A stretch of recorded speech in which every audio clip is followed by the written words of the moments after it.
This week, the BBC fiddles while John Fisher burns the planet. It seems to me that this election was fundamentally impacted by something we haven't mentioned, which was the Manchester bombing. George Bush, the elder, used to say that momentum was everything in politics. And I think it's broadly speaking true to say that in this election, all the momentum was with Theresa May until the Manchester bombing. Just what planet is he living on? Hard to believe he's won 2 Pulitzer Prizes with demented analysis like that. The week before the bombing saw Labour slash the Tory lead to 5 points in a YouGov Times poll. Labour were gaining traction with their manifesto, whereas the Prime Minister had been forced into making a U-turn on the social care centrepiece of the Conservative manifesto after it got dubbed, the dementia tax. Then came the bombing. Talk about a distraction. Here's some pithy analysis by CNN security analyst Julia Kamen. Fear and terror tend to help the more conservative candidate in democracies. That's just a general rule of thumb. It's worth pointing out that according to John Pilger, Salman Abedi, the man named as a bomber, was part of the Libyan Islamic Fighting Group, an extremist group that thrived in Manchester and was cultivated and used by MI5 for over 20 years. It was when May was Home Secretary that the LFIG were given the green light and their passports to go and fight in Libya against Gaddafi. They then joined Al-Qaeda-affiliated groups in Syria before coming back to Britain. It's almost as if the powers that be want a world with the general public constantly facing the threat of terrorist atrocities. But who could possibly gain from that? It's not as if the British government would ever sign multi-million arms deals with a fundamentalist government bombing its neighbour into famine and fueling extreme Islamic threats. Oh no, here comes Amber Rudd to take away my microphone.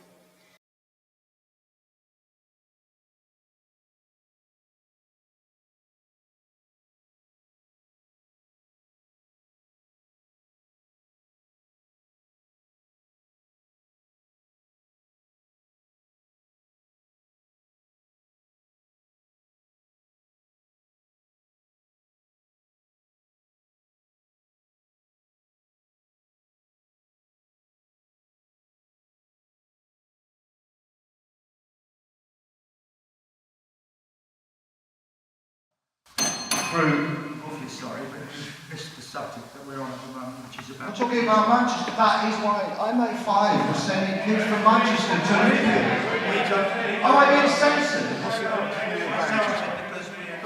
Okay, right, soft on crime, soft on the sort of causes of crime. They want to abolish the Serious Fraud Office, which is independent, so that Amber Rudd can then be in charge of prosecutions through the National Crime Agency.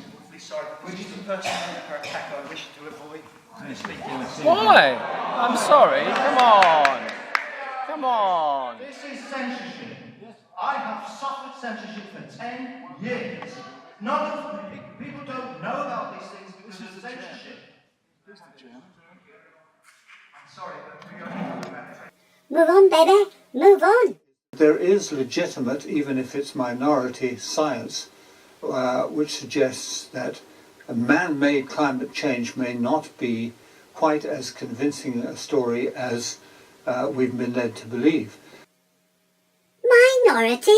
What a charlatan! We are talking over 97% of climate scientists and peer-reviewed science. How can the BBC give airtime to this murderous nonsense without even a flicker of a challenge? May as well soak the earth in gasoline and drop a match. The Paris Accord sets targets which many people, including many people who are themselves believers in man-made climate change, think are financially unachievable, financially as well as scientifically unachievable.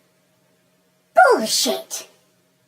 That's what the father of climate change awareness, ex-NASA scientist James Hansen, called the Paris Agreement.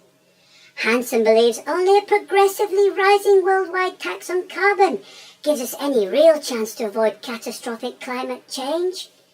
Fisher Burns rips a page from the Trump playbook by giving no evidence whatsoever for his claim. And the last thing I'd say about the Paris Accord is that if you look carefully at the details of it, it's constructed in accord with a sort of narrative of international affairs where we in the first world owe a debt to the poorer world, and that has led to, for example, arrangements under which India and China will be largely free and other major polluters to continue to pollute, notwithstanding their pledges to do something about it. Large transfers, huge billion-dollar transfers, particularly from the United States to the third world. And I think we just have to get used to the fact that we're dealing with a new America, a wounded America, an America that wants to attend to its own problems, and that we have grown up since the Second World War comfortable in the belief that America will always play the good guy. Good guy? We're talking about a country with a rapacious foreign policy that spends over $600 billion on the military a year and calls its bombs mother. But credit where credit is due. With Trump in charge, the gloves are off, the mirrors smashed, and the smoke obliterated. The emperor has no clothes and his aggression is naked.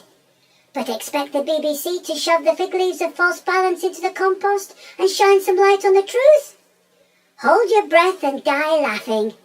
It's better than waiting for climate change-induced World War III. And that's Trex News on the eve of an election that could usher in a government to dent neoliberalism. But probably won't. Trex News.